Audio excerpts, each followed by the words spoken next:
We are live for UFC Vegas 82 featuring Brendan Allen and Paul Craig. The top three fights right after this. You're watching The Community MMA.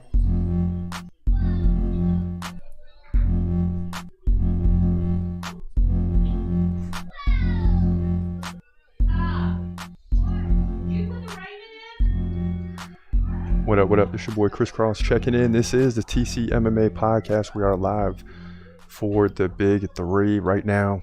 You got Chase Hooper and Jordan Levitt getting introduced into the octagon. So Chase Hooper is 12-3, fighting out of Washington. He's a 2-1 favorite, and he's got a lot to prove. I mean, this guy's got a lot to prove. I mean, every time he's out there, every fight you see him in, he gets a little better and a little stronger, right? He came into the UFC very young, didn't quite have that power, was getting taken down a lot in the few losses he had. And, now you see the shoulders building up. But Jordan Levitt, pretty big guy. Fought Paddy the Baddy Pimblett. That didn't go his way. But if I recall, he fought pretty well in that fight. Of course, there were two fights here against similar guys. One fight was better than the other, but nonetheless, Paddy the Baddy got the win. And Chase Hooper taken down right away. Here we go. Chase Hooper's going to try to spin and get on top. Here you go. Okay. Let's get to the full mount, Chase. Okay. And Jordan Levitt's got the hands wrapped around the back of the head, but Chase Hooper's going to get out of it. And now he's going to get him into he's getting underneath, and Jordan Levitt stands up. And this is what the Monkey King wants to do. Is he wants to control the fight. He wants to get into your body, land some takedowns, and especially against a guy like Chase Hooper, not stand and strike with him. That's for sure. But you're already seeing Chase Hooper getting better on the ground. He's not dominated like he used to be. And this is something we talked about in the prediction, is that he's just got to continue to get better and better on the ground. This is what guys are going to try to do to him, take him down. And now Jordan Levitt takes some control, getting on top.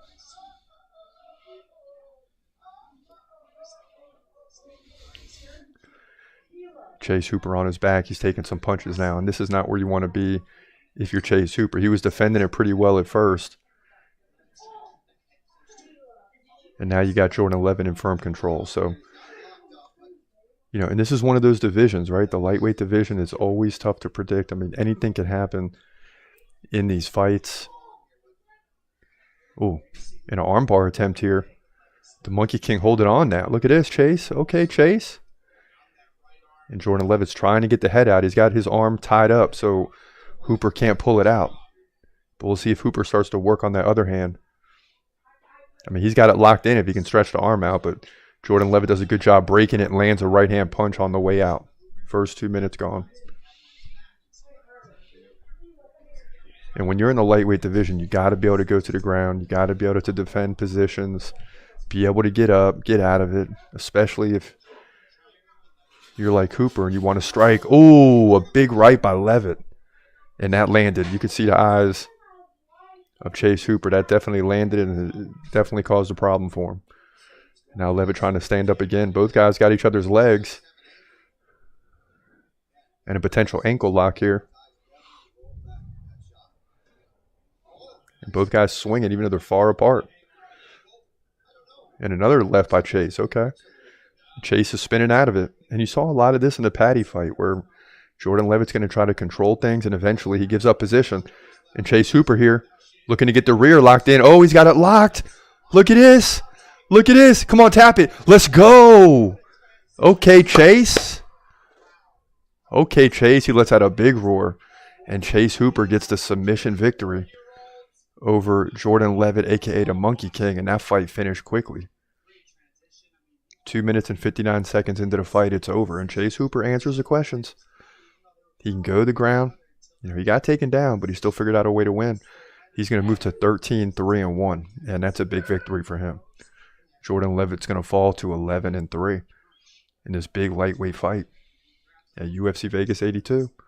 So when you look at the numbers, it's just 1-1 in significant strikes. Both guys had about a minute of control on the ground. And, I mean, it just didn't take long. Not a lot of action. 12-7 in total strikes for Hooper, but, you know, this fight was on the ground. Look at this. You see it locked in, man. Locked in. And good for Chase Hooper getting a big win. So that's how it rolls in the first of the big three. Chase Hooper gets the win over Jordan Levitt. And he needed that one. So check this out. Stay tuned. We're going to take a quick break. We're going to look at the Q&A over this crazy week that we just passed. I mean, you had UFC 295 happen. You had a lot of craziness going on. Throughout the week, we're going to answer some of those questions from the people and then get into the prediction for Michael Morales, and Jake Matthews. So stay tuned. King Tarzi says, huge fan of your channel. Also, Chimaev is my favorite fighter. Keep up the consistency. You're starting to grow more and more. Yeah, thanks to these shorts lately, man. These shorts and the remixing is really helping. Getting a lot of views there. We love it. You know. But yeah, the whole goal is to continue to grow. That's the goal. We got to continue to grow the channel, right? I mean, that's why you do these things, is to continue to grow. Make no mistake about it. And let me make myself enlarge it a little bit here. I'm like all the way in the background.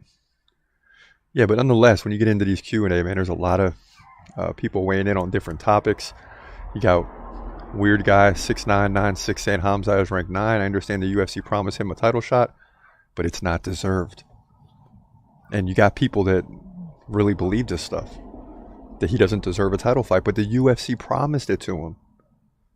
That's the thing, is the UFC promised him a title fight. Whether he deserves it or not is your opinion. We're just more concerned with the fact that they said he's getting it. And now what? Hamza fans won't forget. But there's a lot more naysayers coming out now, right? Which is to be expected. King Tarzi is back, says Yuri Prochazka fought for a title on his 3rd fight in UFC. Pereira on his 4th. It's time to stop talking about deserved. Yes, it's about who can actually win right now. And that's a great point. I didn't realize it was Prochazka's just his 3rd fight. Interesting. Hamza's like 7 or 8 fights in, maybe not. At King Tarzi. Weird Guy responds. Right, well, Alex was ranked 4 and Yuri was ranked 3, while your boy is ranked 9. Well, he was ranked 2nd or 3rd in the welterweight and still couldn't get a fight there. Then they wanted him to fight Nate Diaz. Then he didn't make weight there because he probably didn't care about the fight. And then he went in and fought Kevin Holland and finished him in like 2 minutes. So, you know, he's doing what he has to do. He can only fight the guys at the UFC will let him fight. That's the problem. Now, I know you heard about this, the senator challenging the Teamsters president. This was all over the internet like crazy. And Tommy James says, just a reminder, everyone, the senator is 5-0 as a professional UFC fighter. Don't believe me? Look it up. I didn't get a chance to look this up, but if what you're saying is true, that's crazy. So, I mean, the senator knew what he was doing. And if you didn't see this video, I'm sorry. But basically, the senator is sitting there and like, you know, in this indoor back and forth where they got, you know, people sitting up there and then all the, you know, the committee, which is like 8 or 10 senators maybe, are sitting there asking them questions. They all get 5 minutes and this one got heated. At Abello Pez says, kind of feel like it's a chop edit, which would be good in its own right, but also kind of believable. Yeah, I mean, what do you mean? This is definitely believable. It happened. And people, you know, there's people that are saying, oh, we need the Congress to actually get some stuff done. No, we might need a good old fashioned, you know, if you go back to the old days of America, man, these guys got after it. You had people bringing weapons and stuff into these hearings. And in one case, someone called another guy a liar and, you know, that he wanted a duel. I mean, nowadays, it's like you get a little argument, everyone freaks out. Like, you got to take this stuff in, you got to put this stuff into perspective, man. At page 57, I don't like this video. Stand your butt up. You stand up. You stand your butt up. I swear, when I saw that video, I was just dying. I watched it like 25, 30 times. I'm not even lying. At John Slattery. What is this, a baseball game, guys? Let's get to work for the love of our country. See? Pretty sure there's enough fighting going on elsewhere in the world, boys. Well, I mean, yeah, but it appears sometimes, yeah, they're fighting anyway. So if they're going to fight with each other, might as well, maybe if they fight with someone else, they'll all turn out be on the same team at some point. Highly unlikely, because that's not how you win elections. But maybe we'll get a Congress one time around that'll start to be on the same team. And I don't really care what the cause is. Just everybody agree on something. Like, hey, the sky is blue. Yes, yes, yes, the sky is blue. But instead, everything is my side versus your side, your team versus my team. And it continues to be that way. At Morris, wow, toxic. Who voted for such a POS? Bernie needs a black and white referee shirt. Yeah, Bernie Sanders is in there like trying to referee this thing. And if it's Herb Dean, if he's like Herb Dean, the fight's going to go on for a while as it did. I love it. I like Herb Dean. John K. Noose, it looks like. Bunch of idiots. GOP is in total disarray. But I want to see, like, that's how they're playing this thing, but I want to see some action. I want to see, not even a fight, I want to see these guys get animated and care about something. The Republican Party sometimes is like, it's like looked at as boring. That's why Trump is such a big name. And like, that's not boring. Like, Trump is walking out with Kid Rock and Tucker Carlson and all these guys. That's not boring. That's like, whoa, the president's walking out with Kid Rock. And Kid Rock's probably thinking, I'm walking out with the president. Former, current, whatever. I mean, it's crazy. I mean, it's awesome. And to see the crowd's reaction was great. I don't care what anyone says. Yeah, you might have saw Trump walking out and be like, man, I can't believe Trump's there. Fine. But it's still like, dang, the president, who cares I don't care if Obama showed up. It's like, dude, the president is at UFC. The UFC is on the map. Is on the map. And really, if you want to help the country, forget the senators and the Congress. Let Obama and Trump, which will never happen, but let Obama and Trump come to the UFC together. You want to talk about bring the country, and then people were like, oh, no, I can't believe you'd say that, Chris Cross. Yeah, let those two walk out together and sit together and hang out. And even if they don't like each other, make it look good, talk to each other, hang out. You want to talk about that will bring the country together so quick. Yeah, there'll be some dummies that would find a way to make bad of it, but it would also bring the country together because it's like it's almost like a peace agreement that's unsigned. We're just going to hang out. We're going to watch the fights together. I'm not saying Obama would want to sit with Trump, but I don't think Obama would be against watching the fights. It's just, he's not going to get a warm welcome, but if he walks out with Trump, he would. That's how you bring the country together. Forget the senators fighting and stuff. I mean, there's 100 senators, I think. Is there 150? No, 100. And there's like nearly 500 and something House members. I mean, yeah, they're going to fight, man. You got a family of 4, you're fighting. What do you think is going to happen when you got 50, 100, 400, 500? There's going to be some fights. It should be expected. And the news is going to put on the ones that fight. So that's just how it goes. There's nothing wrong with it. There's nothing wrong with it. It's fun.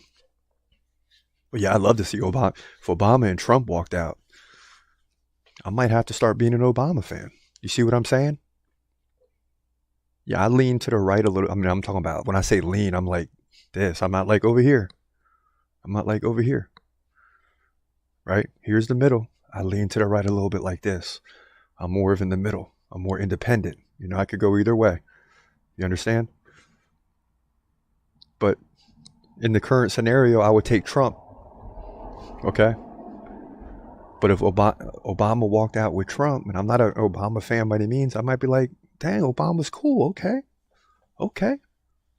And he's not coming back for another term. He can't, right? But I'm just saying, that's what I'm saying. You want to bring the country together. Let those two walk out. Someone should organize this. And if you're Trump, make the call. It's not going to help you get any more votes. Obama probably says no, but like, that's what you need. That's how you bring the country together. That's an easy one. We're going to sit and watch 5 fights together and hang out. They might as well don't even show the fight. Just put the camera on Trump and Obama, and watch their reactions. That would be almost as interesting as the fights. But that's not going to happen, because that would be bringing the country together. And that's what people should be talking about. Because whether the Senate, Congress people fight or not, we're still going to be like, man, they're totally divided regardless. a fight. I'm not going to do anything worse except highlight the issue. But it, should already be highlighted. It's quite obvious. But let Obama and Trump sit together, then see what happens. Not crazy excited about this fight, but definitely intriguing. Definitely a tough prediction. Definitely a tough prediction. Both of these guys, and a lot of these main card fights are 6 this week. At UFC Vegas 82, they're all tough to predict. And by the time we get here, we'll see what the record is. We'll see what it is. Last week was 6-6-1. We got to improve this week and at least have a winning record and stretch out the wins a little more. But let's get into it. Michael Morales versus Jake Matthews. In the welterweight division at UFC Vegas 82, you got Michael Morales coming in perfect at 15-0, getting a nice testo against Jake Matthews, who comes in at 18-6. Morales 1 inch taller at 6 feet. He's just 24 years old. Matthews 29. So Matthews right in his prime. Morales has a 6-inch reach advantage, 79-73. That's considerable. Also, both guys stand right-handed. Morales lands 5.2 significant strikes per minute. Matthews 3.3. So advantage Morales. In terms of the takedown game, almost equal. They're both laying like a takedown every other round. So if they can get 2 in this fight, that would be big. But check this out. Michael Morales, 91% takedown defense. Jake Matthews, just 61. So considerable difference there. So things favor Morales so far. Of course, he's undefeated in the UFC. He's 15-0 overall. Beat Max Griffin by decision. Adam Fugit by KO. He also KO'd Trevin Giles and beat Veretnikov at Dana White's Contender Series back in the day. So the guy is a pure winner. Now the Celtic Kid, a.k.a. Jake Matthews, coming off the win against Darius Flowers by submission. He did lose a decision to Matthew Semmelsberger, very good fighter. Beat Andre Fialho, good fighter, by KO, and lost to Sean Brady. You know what Sean Brady's capable of. So, a lot of experience for Jake Matthews, which makes this fight really interesting when making a prediction. But listen, I'm not going against the favorite, especially when he's undefeated at 15-0. You got to believe Michael Morales is for real. He's going to find a way to win this fight. He can defend the takedowns, keep the fight standing, land more significant strikes, may get the finish, but definitely winning by decision on significant strikes. Real simple. Michael Morales wins, in my opinion, with a 16-0 welterweight division. UFC Vegas 82. Well, I surprised myself there because I thought I was going with Jake Matthews. But instead, it's Michael Morales.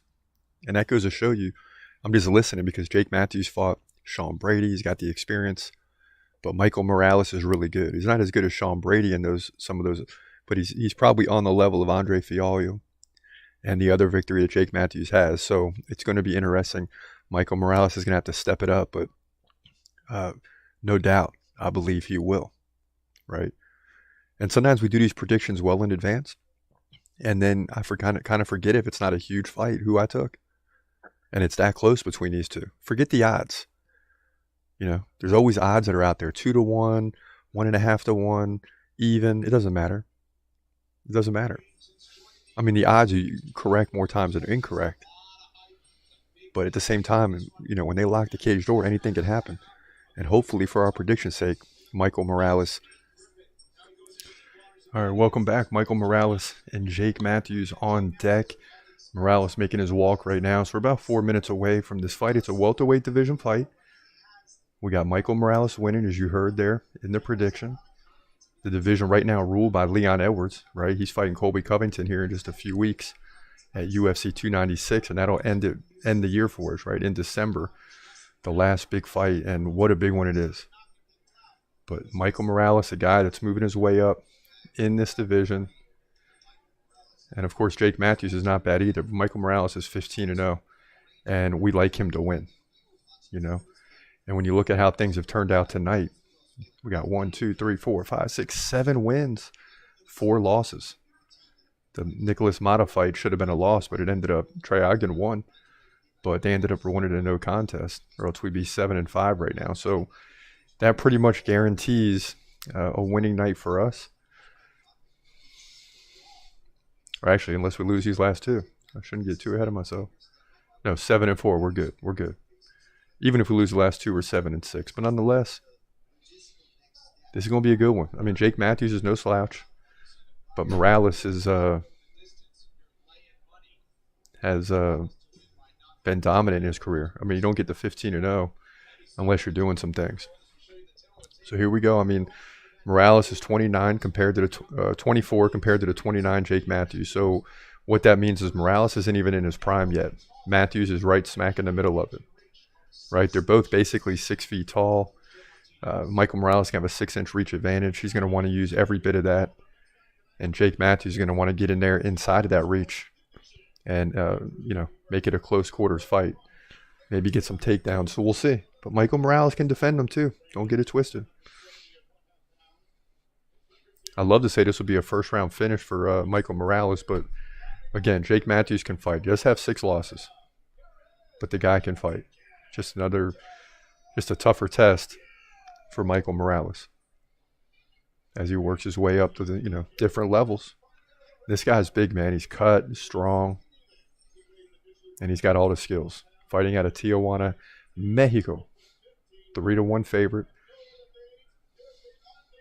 One of 6 active fighters with an undefeated record of 15-0. And, these guys get to these records and they keep working their way up to bigger and bigger fights. And you're like, okay, when are they going to meet their match?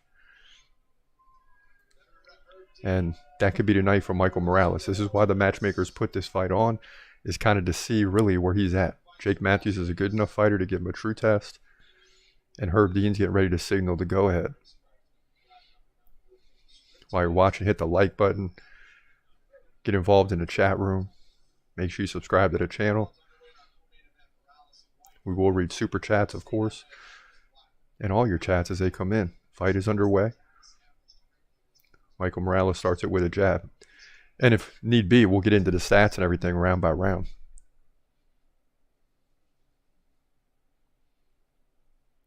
But right now, it's not necessary, especially if this round comes to an end. Morales landing back-to-back jabs. And he's really working the distance here. You could see he's trying to create space. As soon as Morales walks in, he slides to his right or slides to his left. Tapping with the leg kick, landing some jabs. And he knows he's got the reach advantage. And you got to respect the power of Jake Matthews. Nice. Morales jumps off the fence, lands a right. And he's got good movement. I mean, this guy looks like he's physically fit from top to bottom. He's got the shoulders, the legs, and he comes in with 2 big rights. Jake Matthews backs off. First minute gone. Ooh. Yeah, see, Morales is going to have to eat that distance, and when he does, he takes a punch already the first time. But realizing he's got to get in there. Comes in again, takes a left and a leg kick. And Morales being very patient in the early going. Big left by Morales.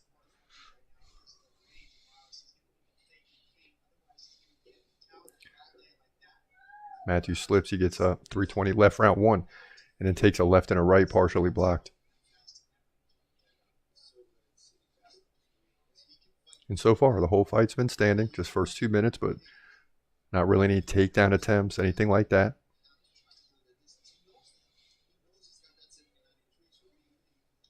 Ooh. Nice overhand left by Jake. Now he takes a left and a right. Nearly stumbles.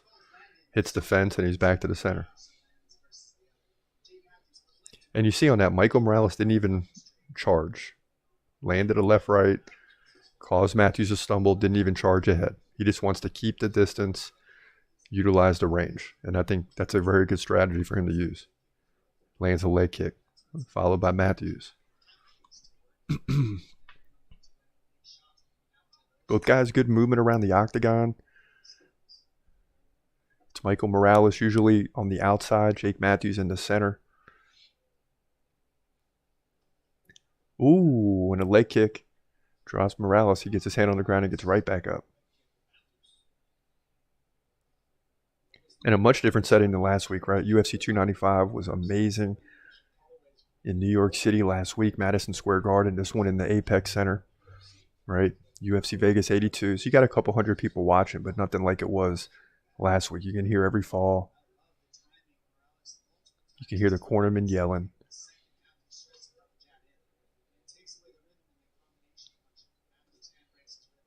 And I'm sure the fighters can hear the commentators talking on some level. It's that quiet. Nice jab by Morales. Nice combo left-right. Ooh, when he jumps in with a flying knee, but ends up landing on his back and gets right back up. Jake Matthews unfazed so far.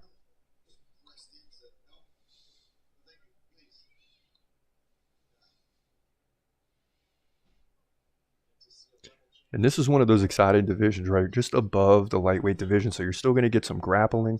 Just below the middleweight division, so you're going to see some strong hands, big shoulders. Guys with good takedown defense can really keep the fight standing.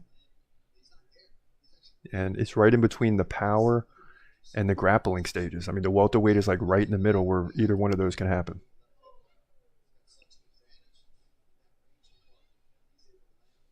But enough power to finish fights. So leg kicks 10-1.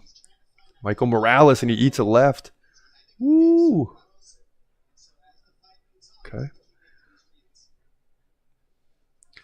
And another flying knee by Morales. He really opens up here, lands a right, and now goes in for the first takedown attempt of the night.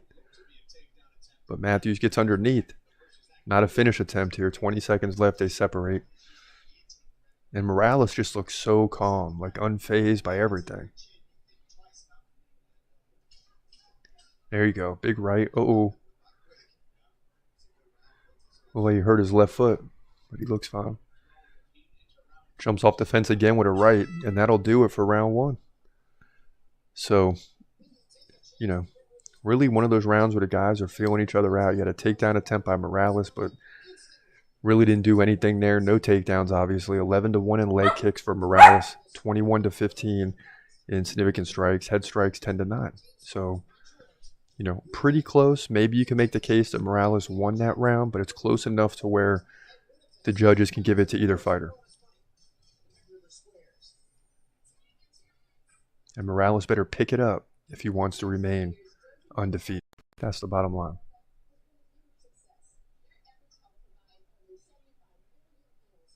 And they go to commercial, so we don't get to see what's going on in the corner, and that's all right. I mean, basically, you want to tell Jake Matthews to pick up the pace, make it more of a fight, right? Get in close quarters and land some big shots. Even if you got to take one on the way in, maybe shoot for a takedown, unless that's not even at all what you're thinking. But you got to make something happen at this point in time. Got to make something happen. Round two underway. Both guys touch gloves. Here we go. And we got a couple fight nights coming forward. Nothing next week, right, for the Thanksgiving break. So we got a week off. Then we're, one fight night, and that'll actually be in December. So 2 fight nights, then UFC 296, and then it's a wrap for a full month. Oh my gosh. Luckily, football's heating up. I have something to do. Morales landing a couple jabs. And still keeping the distance. And it's really difficult for Morales to get inside. It just seems like it's too comfortable for Michael Morales right now. He's controlling the distance. Not dominating the fight, but controlling the distance. And Matthews doesn't look like the aggressor because he's constantly chasing. He's got to get inside to land some strikes. If he throws a jab at this length, he's not going to land. And so in order to look like the aggressor, he's got to be coming forward, obviously, and he's not doing that. Now it's Matthews working his way around the outside and Morales standing in the center. So that's a little change of pace. And a nice uppercut by Morales, and he's really pounding away now. Matthews in a little bit of trouble. And Morales picking it up, shaking his head, no sir. But sometimes when guys shake their head like that, it's like he really did eat it, He's feeling it. It's almost like they're not letting their opponent know, they're letting themselves know.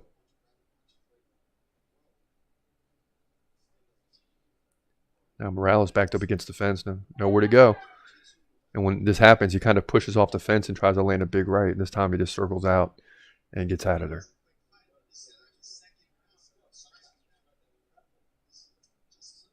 And Jake not doing very much. Again, Michael Morales just looks very comfortable. Punching off his back foot. Never in any type of trouble. Just looks very comfortable. controlling the pace. And there you go. That's what Jake Matthews needs. He gets inside, he takes a left and a right, then he lands a left and a right. And Morales shaking his arms, so I don't know if that means he's tired or what. Who knows? But dropping his hands and shaking him. Now he takes a left and a right. Ooh. Morales coming forward, a nice combination. And Matthews backs off. So we're halfway through the fight. 7.5 minutes in. No takedowns. Straight stand up and striking. No one's really been close to a finish yet. You know, Morales had that flurry like a minute ago, but other than that, pretty close fight. Morales probably leading. He's up 20-13 in head strikes. He's down 1-5 in body strikes, but he's up 17-1 in leg strikes. And you don't always get credit for those.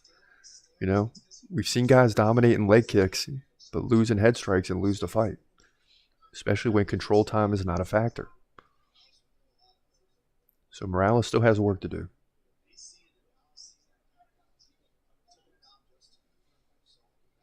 Jake coming forward. Morales goes back up against the fence again. He's going to jump off the fence. Here it comes.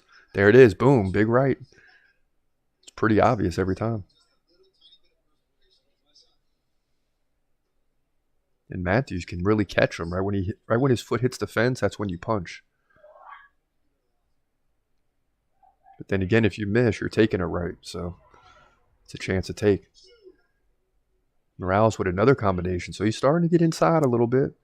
1 minute left, round 2. Ooh. Body shot followed by a left. And now a combo by Morales, who's leading in this round more than by what I thought he was. 23-12 in significant strikes, and a lot of those leg strikes, so it doesn't seem like it. Looking at Jake Matthews, you don't really see any signs of the leg hurting like that to where it's going to cause a problem. He's still bouncing around.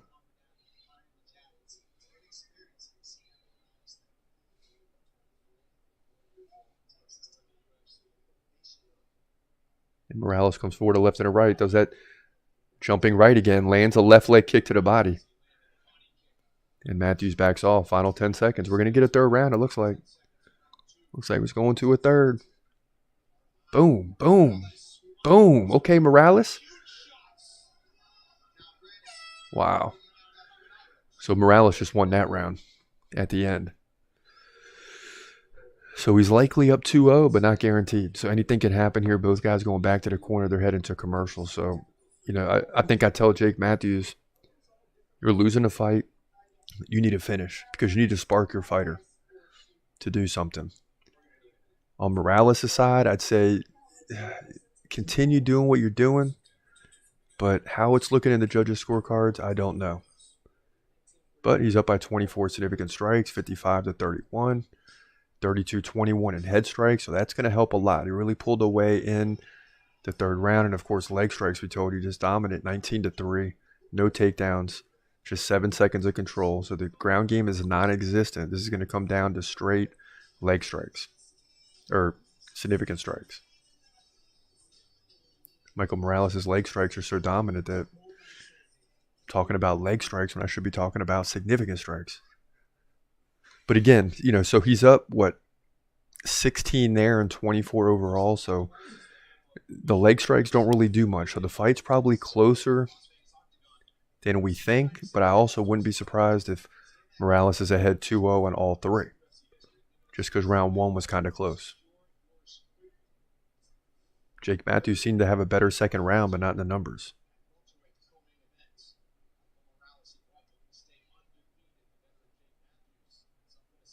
Always keep in mind, these judges aren't looking at the numbers. They're just watching the round. Every round is key for the judges. And when you see the numbers, it makes it easier to make a decision. And now a low blow by Matthews here 32 seconds into the round.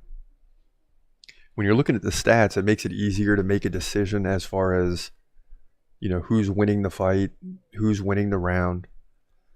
But, you know, when I saw what happened in round 2, I wouldn't say, hey, Morales dominated that round. It looked to me like Jake Matthews was getting in there and getting some punches. Now, he did get dominated in the final 8 seconds with a barrage of punches, but he wasn't getting dominated in the round. But when you look at the stats, it's like, okay, yeah, Morales kind of dominated that round.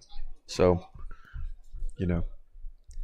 that's a difference when the judges make a decision on the round and when you're looking at the stats. Just two different things potentially. Morales whiffs on a right as these two are back in action. Now he misses over the top with a left.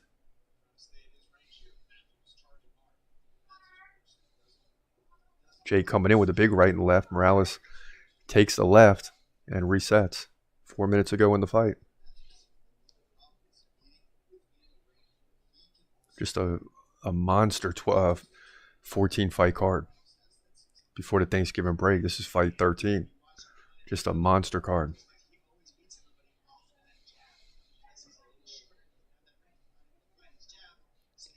Another big right. Boom.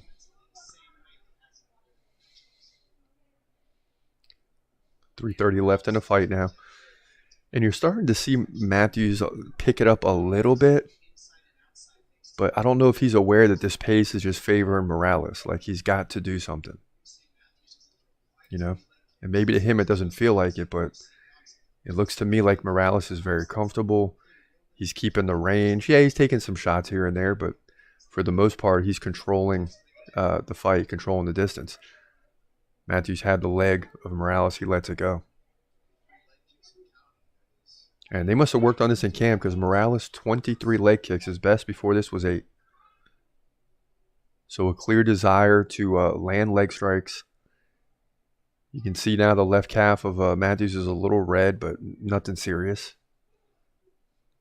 He's moving around as if that redness isn't even there. So it's not enough to really mess up his style and keep him from bouncing around, but it's enough to be noticeable.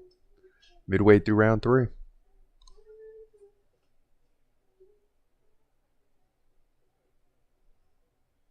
Now it's Matthews with a couple jabs.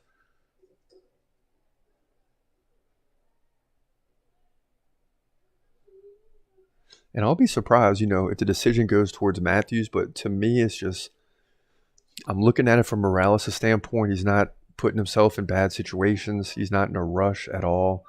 He's still leading in significant strikes throughout the fight. He's not wearing down Matthews by any means, but he's touching him here and there. He's touching him with a leg kick. He's touching him with the jab, with the right. And both of these guys trading now. 2 minutes left in the fight. So Morales seems to be winning the fight from my eye view. And now a low kick by Morales. We'll have a second time in round 3. And Matthews is bent over. We'll see the replay. Bing. Yep, right there. Kind of slid across. So he'll probably be all right.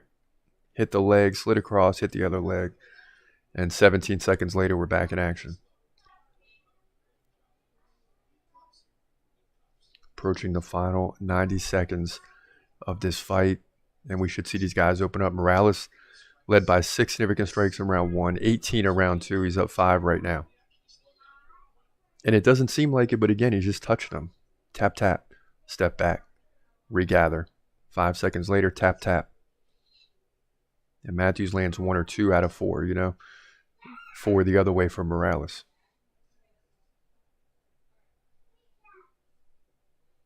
And Morales whiffs on a right leg. 1 minute left in the round. In the fight, here we go. Ooh, nice uppercut by Morales. And again, in no rush to land any more.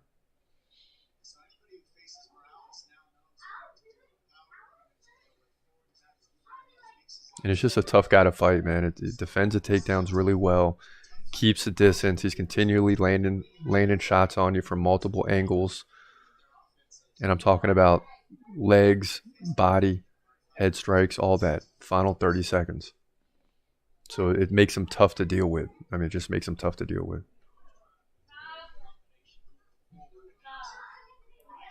Now Morales coming in. He's leading the round. He's led every round. He should win the fight. Even barring a bad scorecard, he should still get 2 out of 3 rounds. Ooh. Matthews comes out swinging. Lands a right uppercut. And here we go. And Matthews finished the round strong, but Morales should win this fight. I mean, that's just the bottom line. 74 to 52 in significant strikes, so up 22 there. Up 17 total in leg strikes. Everything else is a little closer. 43 to 34 in head strikes. He trailed 9 to 5 in body strikes. So that doesn't really matter too much. 74 to 52 in total strikes as well. No control time, no takedowns. So it's just going to come down to that. And to me, even if you have a bad judge's scorecard, Morales still won 2 out of 3 rounds. So I would say he's a safe bet to win here. We're already 7-4, so with this win, we'll move to 8-4. So we need this, and we need the next one. We were wrong on Yuri Prochazka last week. We need the main card or the main event for sure. So forget the record. Tonight, we need the next fight to go our way, and we need Brendan Allen to win. Even though I'd like to see Paul Craig win. It's crazy. But in reality, when I'm making a pick, I got to go with who I think is going to win, not who I like. That's what a rubber meets the road, as they would say. Both fighters come together with Herb Dean. And here we go. 30-27, 29-28, 29-28. So you had 2 guys give Matthews a round, but Michael Morales is still undefeated. He was a little nervous. He jumped up and let out a roar. But sometimes you got to win how you win any way possible. And the bottom line is when you look at his record, he's 16-0. When you look at the stats, he touched up Jake Matthews, and it's not impressive like a big finish or a submission, but it doesn't matter, And he was awarded the contract back in Season 5 of Dana White's Contender Series, so we've seen guys run the table out of the Contender Series. And Michael Morales is a guy that's on his way up. Now 16-0 here, welterweight division, UFC Vegas 82. So stay tuned. Listen, we're getting into a quick break. Let's take a look at some of the finishes tonight. And then we'll get into the prediction for the main event along with some Hamza Chimaev news. Stay tuned. Sergey trying to time it up with the spinning kick, but he doesn't take it. Full spin, he's back. Oh, he takes a big left-right combo from Alexander. Alexander in yellow drives the front leg kick. And Alexander, taller, more lanky. And distance is his friend. Sergey's going to have to work, maybe take a strike to get inside, and he takes a big left. Wow. Sergey backs off, back up against the fence. And Alexander looking good with the distance right now. Lands a big right, comes in with the leg kick. And Sergey backs up, takes a leg kick. And now Alexander slips. So he's on his back, and Sergey's going to let a bump. And land a right on the way up. Oh, Alexander's in trouble. It's over. Jekka who? Sarah Gee. Wow.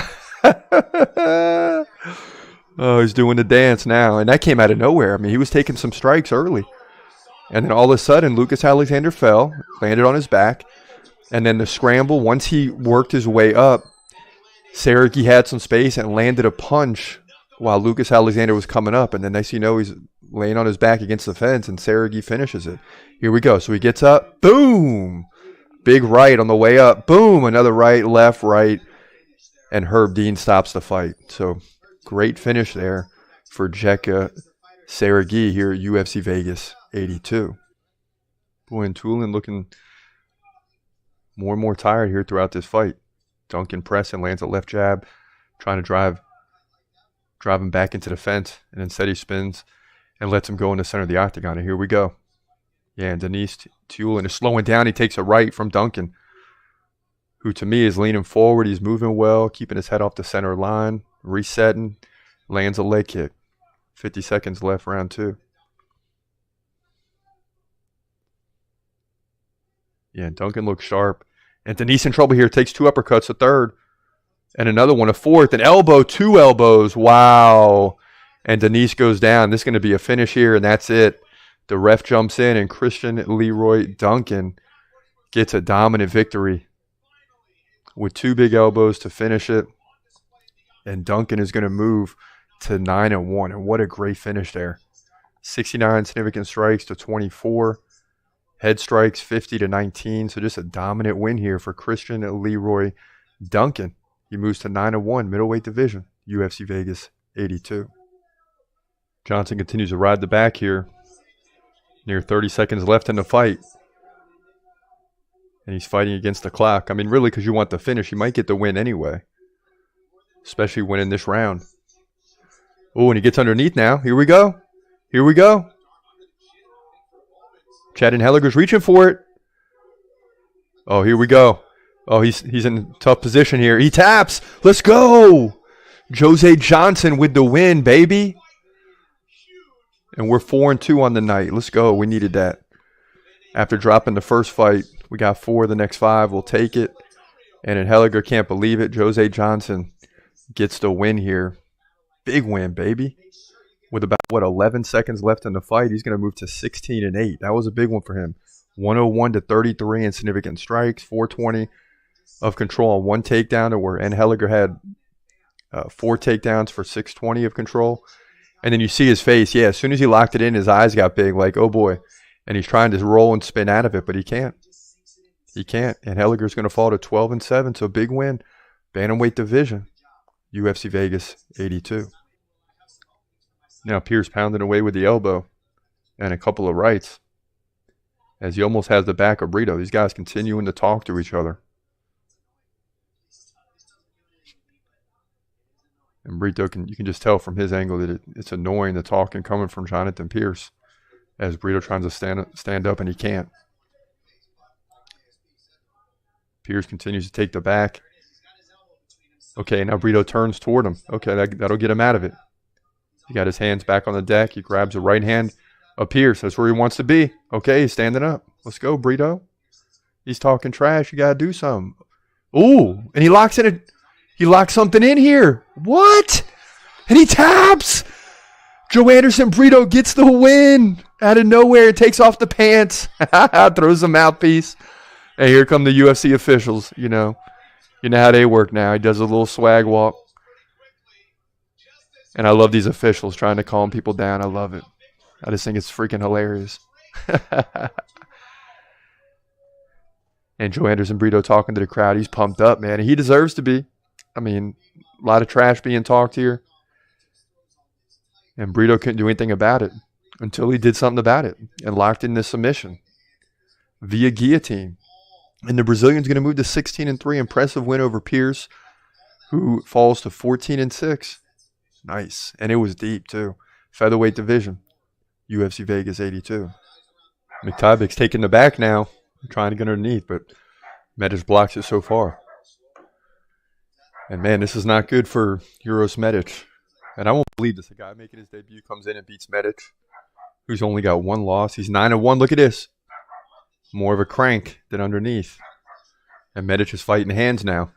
Oh, and it's sliding a little bit because of the sweat. It's sliding. Oh, look at this. Look at this. And Medic taps.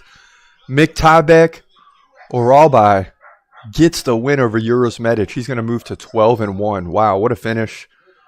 And he came in as the favorite. I couldn't believe it. I still took Medic. But Medic falls here, man. Oralbai is going to be 12-1. 1-0 in the UFC.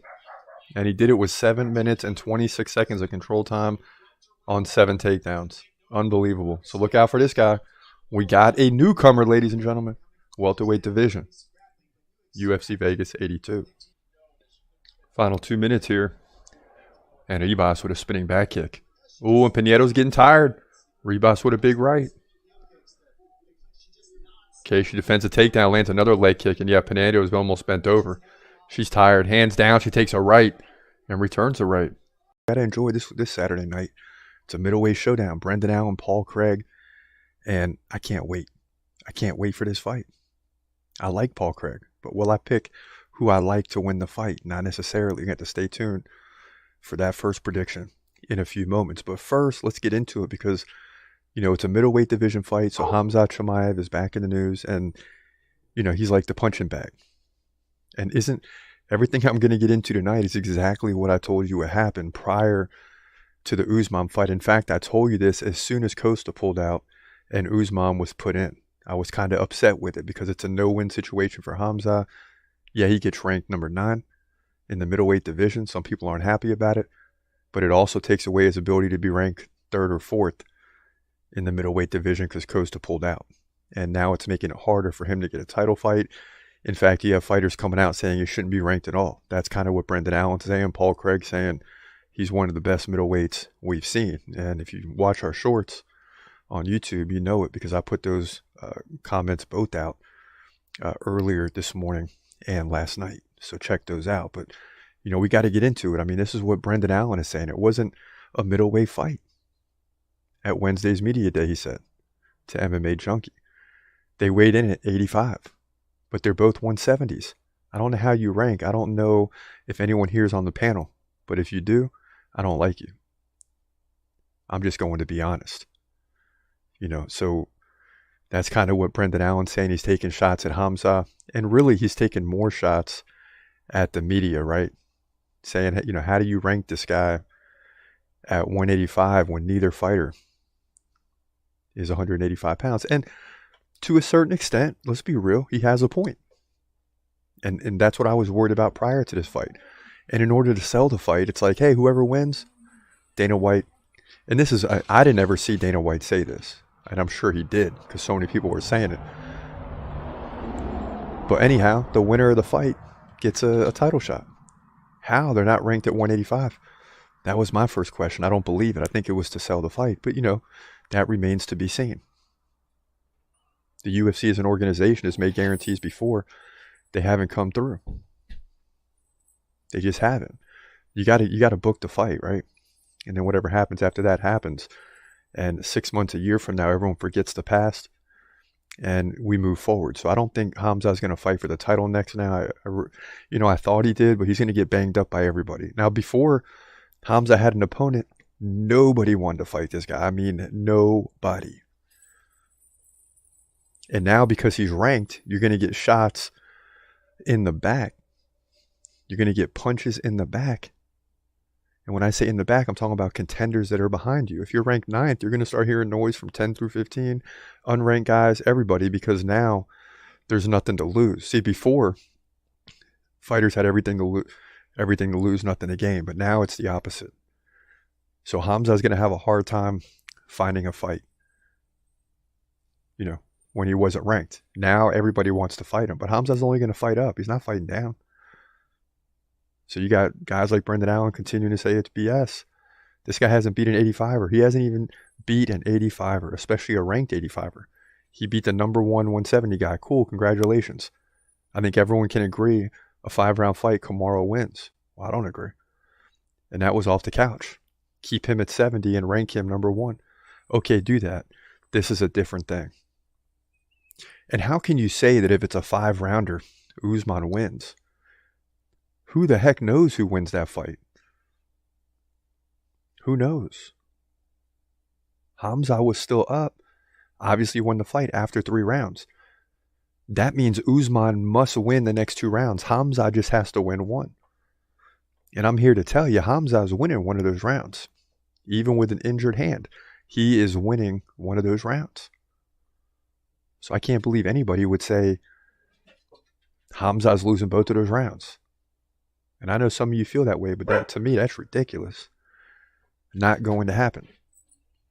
But I like it. I like all this going on for Hamza. I like that his name's back in the news. I like that people are calling him out because at the end of the day, it keeps his name in circulation. He's chilling, relaxing on the hand, getting better. Right? Word is he's getting nose surgery. I don't know if that's true or not. But either way, he's sitting back chilling and his name is circulating. And that's a good thing if you're Hamza. Keep bringing my name up. Ride on my train. And even if I got to fight another ranked guy, so be it. I'll keep beating him. And then I'll fight for the title. But when you look at what Alex Pereira did this past weekend, I mean, just 7 fights. He's a 2-belt champ. I mean, it's crazy. And then you flip that to Hamza and you're like, this guy can't get a fight. The UFC made Adesanya fight him when he was like number 6.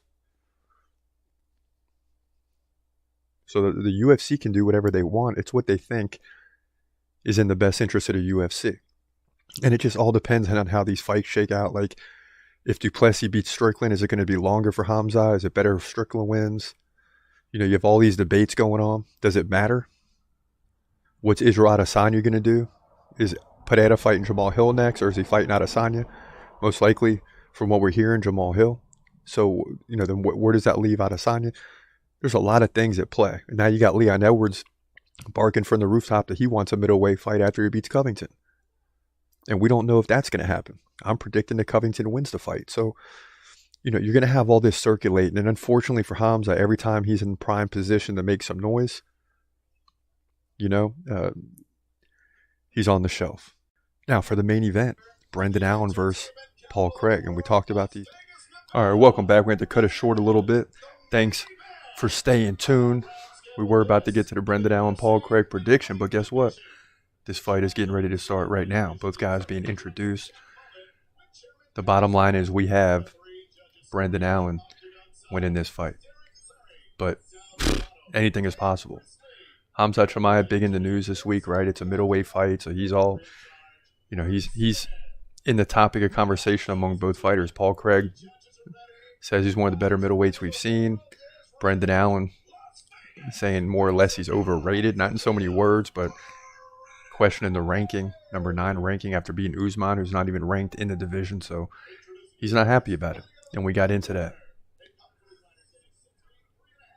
Paul Craig always coming to the face-offs with the purple face, always clear face right now. Looking mean as always. He's 17-6, 6'4", 185, fighting out of Scotland. So you already know. I mean, the Scotland boys are tough. And these guys don't like each other, man. I mean, they won't even let them get close. They won't even let them get within 4 feet of each other. Brendan Allen, 6'2", 2 inches shorter, fighting out of Delray Beach, Florida. Okay. Over a 4-1 favorite. And if he can get this win, we'll finish 9-4 in the night. And man, did we run the table on the final 5? Yeah, Michael Morales, so 4 in a row heading into this fight. And last week we lost the main event with Yair Prochazka falling to Alex Pineda, but we need this one. We got to get back in the win column and end the night with a great night, not an average night. As we always say, if we get every fight right and we miss the main event, that's no good. Paul Craig refusing to shake hands. Brendan Allen saying this week that, or maybe it was Paul Craig, made a lot of sense to me. It's Brendan Allen, I'm pretty sure that the fight will start on the feet and finish on the ground. So, we'll see. And both guys very capable on the ground. And this fight's underway. Main event, here we go. 2 weeks off after this fight ends. And will we get a feeling out process? Yes, we will. And it's interesting because, guys always look like, I can't stand this guy. They don't like each other. Mean mugging. And then a fight starts and it's not like, like a real life fight where guys are rushing in just to start swinging. They respect each other at the same time. Know what the other guy is capable of. Ooh, Brendan Allen with a nice left right.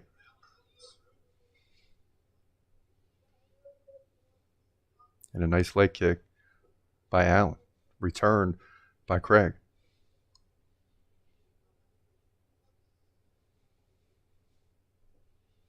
And we'll see how this goes on the feet. I mean, Brendan Allen looking like he's a step quicker right now, although it's really early.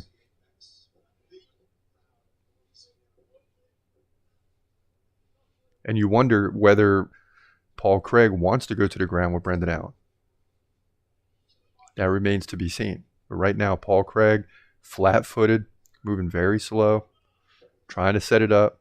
Allen comes in, they tie up, and here we go. And Allen drives a leg or a knee up into the face area of Paul Craig. Paul Craig's 13, Brendan Allen number 10, and you can see why it's such a big fight. This could launch Paul Craig into the top 10 of, to me, the open middleweight division. It's very strong at the top, but along the way it isn't. There's room to get to the top 5 if you're either of these guys. Paul Craig with the big win over Jamal Hill back in the day. And Jamal Hill's in attendance. And Brendan Allen gets a takedown, gets right to the full mount. This isn't good for Paul Craig as he rolls immediately. Giving up his back already. And Brendan Allen's pounding away with the right. Then the elbow. Looking for the triangle here. We'll see if Brendan Allen really wants to go for it. Can't get the other arm under the body, so it's not going to be a finish yet, but certainly in position here for the triangle. Paul Craig doing a good job of tying up the left leg. But Brendan Allen in a good position here. He just can't get his balance. And it looked like the ref said something, and Brendan Allen stopped fighting. It's like, what are you talking about? And here we go. He's trying to get this triangle locked in. But Paul Craig's doing a good job blocking. He's got one leg tied up. So Brendan Allen cannot get his balance. And that triangle's not there. But he's going to try to keep it here. Driving the shoulder into the chin. Brendan Allen's got his right leg free, but his left leg is totally stretched out. And that's creating problems for him. Paul Craig now pushing on the face of Allen, and he gets to his back. So now they're chest to chest, so that's good for Paul Craig. And this is what people talked about, that this could be a ground battle at some point. I mean, both fighters didn't really think that was going to happen. They think it's going to be, they're going to stand up and strike. Allen did admit, though, it'll start on the feet and finish on the ground. And I took that. Oh, here we go. Oh, Allen's underneath, but he can't get it. Uh-oh. Now you got a calf slicer, which saved Paul Craig. And now Allen's going for it, and both guys. That was weird because Allen looked like he had the rear locked in and let go quickly. And now you got an ankle lock attempt. Oh, and now Paul Craig trying to get it. Boy, multiple submission attempts here, and these guys are back to their feet. And Allen picks up Paul Craig. And Brendan Allen had the rear locked in and immediately let it go because he was feeling something in his ankle. Both guys rolled around for a second and ended up getting to a stand-up position. Now Paul Craig trying to roll out of this position.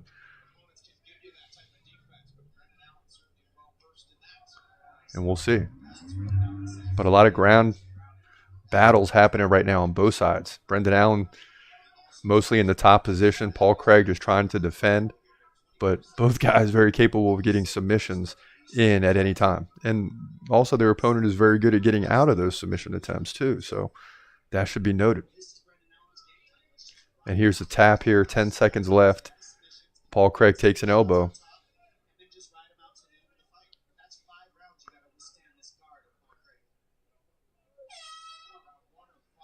And interesting. So Brendan Allen talking a little trash here. Boy, and you see, look at that. He had the rear locked in, and then Brendan Allen had to let it go to relieve the pressure as Paul Craig was, pulling that ankle back. I mean, and you could see the quick snap of right from the rear to let it go, like something's wrong, and then they continue rolling around on each other's legs, and they eventually both slide through, and we get a reset. But good first round. Looking at the stats here, it's a 13-4 Brendan Allen in significant strikes.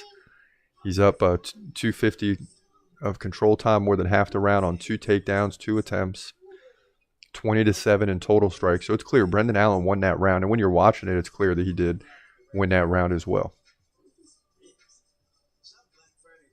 And if you're in the corners right now, you're trying to tell Paul Craig, let's keep the fight standing.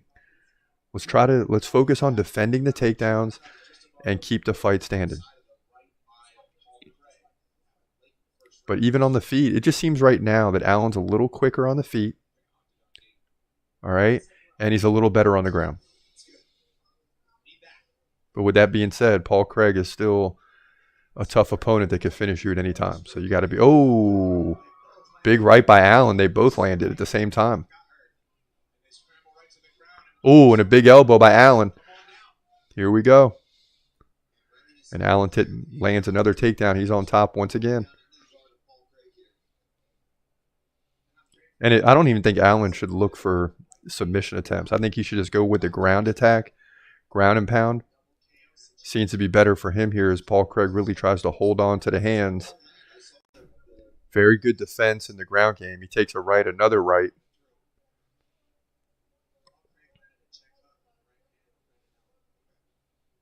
And yeah, if you're Brendan Allen, just keep working for position and open up. There's another right. Okay.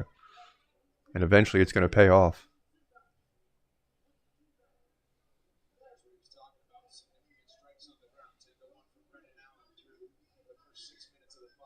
Brendan Allen trying to work up the body. Paul Craig doing a good job of defending. Keeping the feet on the hips.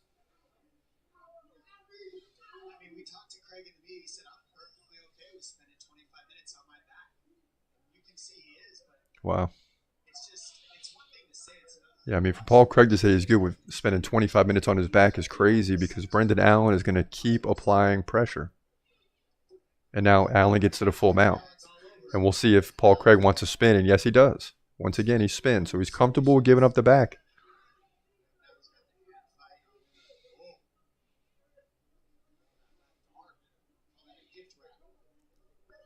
Well, now he's got a gift wrap in. Wow, and he goes right in for he's got something locked in here. Oh, boy. Paul Craig spins out of it, though. Paul Craig is great at getting out of positions for a second that looks like it's going to be over. And he's done that 3 times already. Paul Craig doing everything he can to get out of this. It's similar as last round. He's got Allen's left leg straightened out. Meanwhile, Allen's got his right leg over. So Allen gets to the full mount. Paul Craig spins, gives up his back. And then we end up right back in the same position 30 seconds later that we were before all that.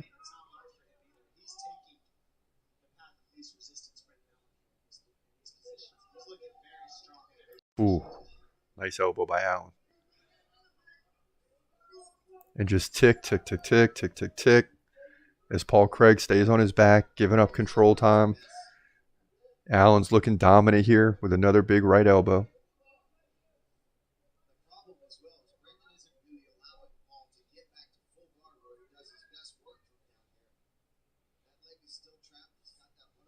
And Brendan Allen just continues to apply pressure and lands another elbow. And to me, those are more important than anything. And here he goes. He opens up again with a left, right, followed by a right elbow. Brendan Allen in a great position here. Just got to keep it up. Ooh, potential armbar. Paul Craig loses it, though. That's why you got to be careful. Paul Craig's always working on something. And one slip and it's over. Paul Craig continues to go back to work. Paul Craig has the full guard in right now. 120 left, round 2. And boy, it's going to be, if it goes to the end of this round, the doctor is going to look at Paul Craig because those elbows are starting to take an effect. And I'm not sure if the ref would stop it, but it's not too far away from that. So Paul Craig in a little trouble here as Brendan Allen continues to land elbows. Now he lands a left and a right. And if he lands a barrage of like 7, 8 in a row, the ref's really going to take a hard look at this because it's just obvious. Now Brendan Allen moves to side control. And it's funny, because the last fight was just stand-up strikes. Not great, but good enough. And this one's straight on the ground. Now Brendan Allen's got the guillotine attempt here, but Paul Craig just looks comfortable as ever. It's amazing. But when he takes a left, another left. Now Brendan Allen is fully on the back of Paul Craig. He's got the rear end, but I think Paul Craig's going to make it to the bell. Unbelievable. Brendan Allen just dominating with ground control. And let's see what this looks like. If the doctor's going to look at it, it is pretty opened up on the side. And you see the replay. Boom. Man, those elbows are just taking their toll. Boom. Big right hand by Brendan Allen. Hey, baby. Welcome back. Beautiful.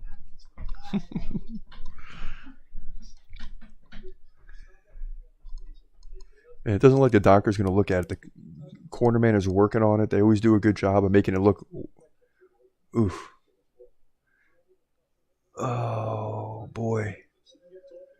Yeah, I don't know, man. This is going to be the last. Oof. This is going to be the last round for Paul Craig, I think.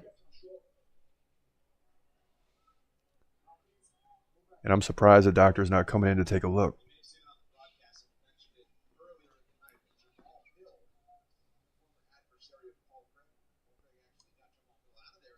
Both both guys got some big wins. I mean, when you look at Paul Craig beating Jamal Hill, yeah, it was early in his career. Jamal Hill had a lot to learn after that, the ground game and all and everything, but he worked his way up to win a title. And to think Paul Craig has a win over him, it just goes to show you that you got to be careful with this guy. Paul Craig takes a left, right, left, and here comes the guillotine attempt. Paul Craig is always good at stopping these. But if you're Brendan, just, you got him right back on the ground again. Just continue pounding away.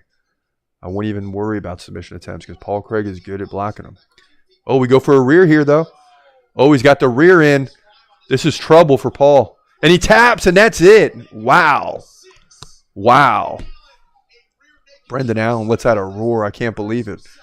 Big finish. I was just thinking, forget the submission, right? He's not going to get submitted. And Paul Craig can't believe it. Paul Craig was good at defending those positions and submission attempts. This time it was locked in, and Paul Craig tried to pull, and he realized, I'm not going to get out of this one. And mutual respect after the fight. But nonetheless, Brendan Allen is all in, and he's for real. He's 24-5.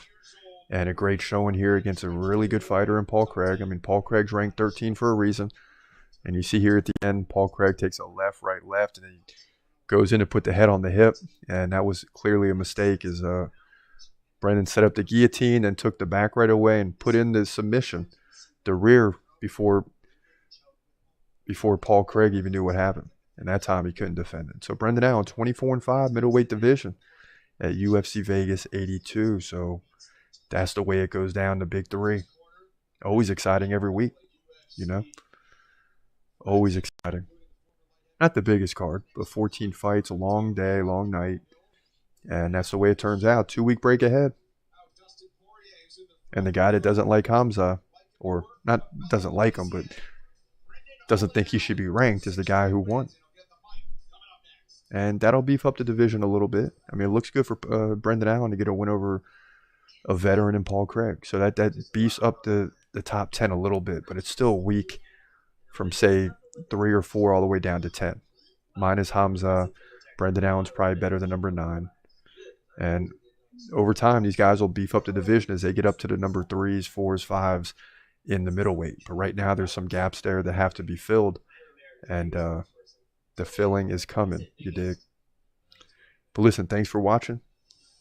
It's been a great time. Another big 3. And that's going to be a wrap for 2 weeks. But for now, this is your boy Chris Cross. Hope you have a great day and God bless. Peace.